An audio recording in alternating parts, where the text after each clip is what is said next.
moderator ya nyoba bener. Ya lu. Bang, gas aja bang. Oke. Oke, siap. 1, 2, 3, mulai. Bismillahirrahmanirrahim. Assalamualaikum warahmatullahi wabarakatuh. Waalaikumsalam warahmatullahi wabarakatuh. Selamat sore semuanya. Yang terhormat Bapak Wahyudin Fikriana selaku dosen pengampu mata kuliah PKN dan juga teman-teman saya yang saya hormati dan saya banggakan.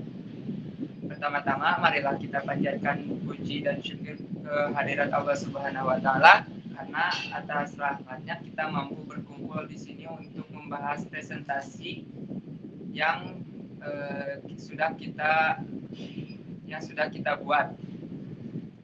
Perkenalkan, nama saya Rifki Sahambali, bertugas sebagai moderator dalam presentasi sore. Materi yang diambil oleh kelompok kami adalah poin yang ke-10, yaitu tentang berkurangnya kesenjangan, dengan judul proyek yang kami buat adalah program pendidikan inklusif untuk masyarakat terpinggirkan. Adapun anggota dari kelompok kami yaitu berjumlah 5 orang. Yang pertama ada saya sendiri di Sambali, yang kedua ada Sabrina Maharani, yang ketiga ada Rizal Aryadi Mandiri, yang keempat ada Restu Aniko Firdaus, dan juga yang terakhir ada Muhammad Sang Aji Khairu Ummah. Baiklah teman-teman, tanpa berlama-lama langsung saja kita mulai pemaparan materi yang pertama yang akan dibacakan oleh saudari saya yaitu Sabrina Maharani. Untuk Sabrina Maharani saya persilakan.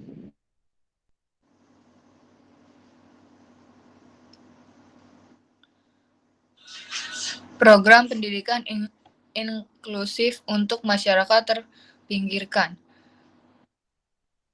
Next.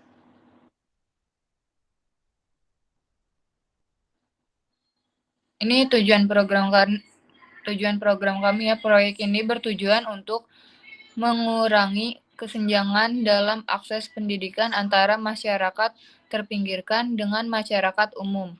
Fokus utama proyek ini adalah pada kelompok-kelompok yang sulit untuk mengakses pendidikan seperti anak-anak dari daerah pedalaman, suku-suku terpencil, keluarga miskin, atau anak-anak dengan disabilitas. Proyek ini akan melibatkan berbagai inisiatif untuk memperluas kesempatan pendidikan bagi mereka. Lanjut.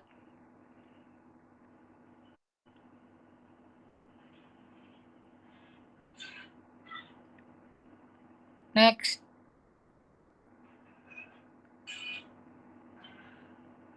Pendataan dan identifikasi. Kami dan juga pemerintah akan bekerja sama dengan lembaga swadaya masyarakat, penelitian, dan organisasi terkait untuk melakukan pendataan dan identifikasi kelompok-kelompok masyarakat yang terpinggirkan dalam hal akses pendidikan. Data ini akan menjadi dasar untuk perencanaan program yang lebih efektif.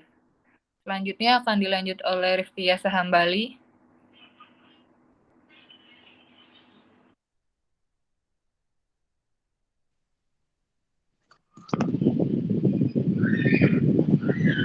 Baik, selanjutnya ada pembangunan sekolah dan infrastruktur.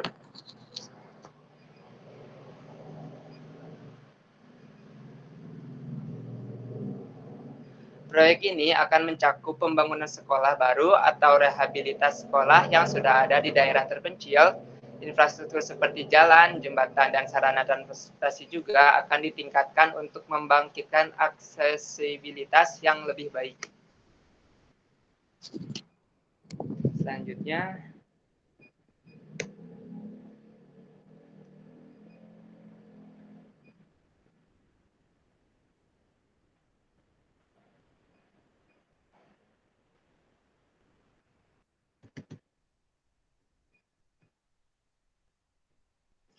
ada program beasiswa dan bantuan keuangan.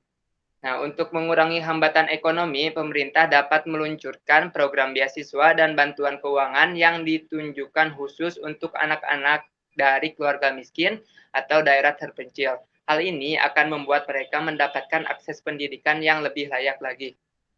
Selanjutnya, pemaparan materi akan dilanjutkan oleh Rizal Aryadi.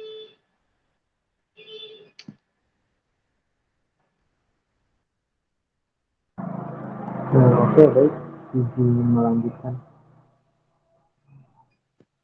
Selanjutnya itu ada pengembangan kurikulum inklusif. Pemerintah dapat mengembangkan kurikulum pendidikan yang inklusif, yang mampu mengakomodasi kebutuhan anak-anak dengan disabilitas dan mempertimbangkan keberagaman budaya. Program pelatihan juga akan diberikan kepada guru dan staf sekolah agar mereka dapat memberikan pendidikan yang lebih inklusif dan berkualitas. Bisa ini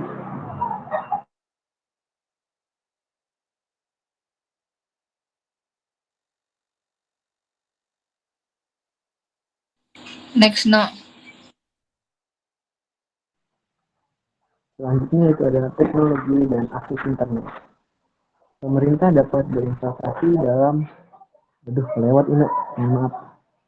Oke, baik diulangi. Selanjutnya ada teknologi dan akses internet. Pemerintah dapat berinvestasi dalam teknologi dan infrastruktur digital, seperti penyediaan akses internet di daerah terpencil. Hal ini akan membantu anak-anak dan masyarakat terpinggirkan mendapatkan akses ke sumber daya pendidikan online dan peluang pembelajaran jarak jauh. Selanjutnya akan disampaikan oleh Saudara Restu Andika Firdaus. Ya, selanjutnya ada kampanye kesadaran masyarakat, yaitu proyek ini juga akan melibatkan kampanye kesadaran masyarakat untuk mempromosikan pentingnya pendidikan inklusif. Kampanye ini dapat melibatkan peran serta komunikasi setempat, tokoh masyarakat, dan media untuk menciptakan dukungannya yang lebih luas dalam mengurangi kesengajaan pendidikan. Next.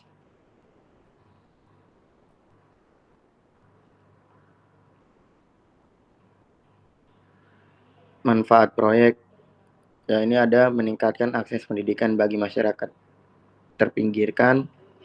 Terus ada selanjutnya mengurangi kesenjangan pendidikan antara kelompok masyarakat, meningkatkan kesempatan kerja dan kemandirian ekonomi di daerah terpencil. Yang terakhir itu ada meningkatkan kualitas hidup dan potensi individu yang terpinggirkan. Lanjutkan dibacakan oleh Sang Haji.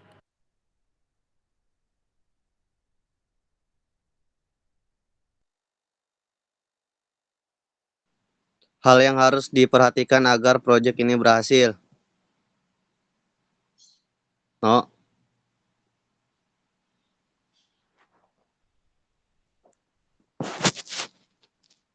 Proyek ini akan memerlukan kolaborasi antara pemerintah, lembaga swadaya, masyarakat, dan sektor swasta dalam merencanakan dan melaksanakan proyek. Ini penting untuk melibatkan semua pemangku kepentingan terkait termasuk komunitas setempat agar dapat mencapai hasil yang berkelanjutan dalam mengurangi kesenjangan pendidikan. No.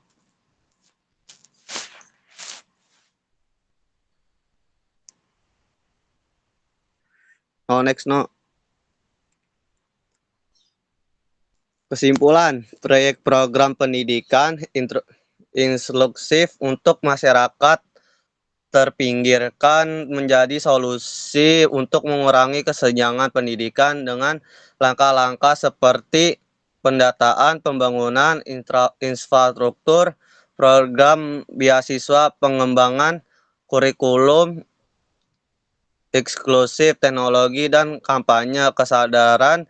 Proyek ini akan meningkatkan akses pendidikan, mengurangi kesenjangan, dan meningkatkan potensi individu yang terpinggirkan. Dibutuhkan kolaborasi dan dukungan dari semua pemangku kepentingan untuk mencapai hasil yang positif. Mari bersama-sama mendukung pemerintah dan menjadi agen perubahan menuju masyarakat yang inklusif dan adil dalam pendidikan. Ya, akan saya balikan kepada Ino. Baiklah, cukup sekian pemaparan materi dari hasil kerja kelompok kami. Kurang lebihnya mohon dimaafkan. Wassalamualaikum warahmatullahi wabarakatuh. Waalaikumsalam warahmatullahi wabarakatuh.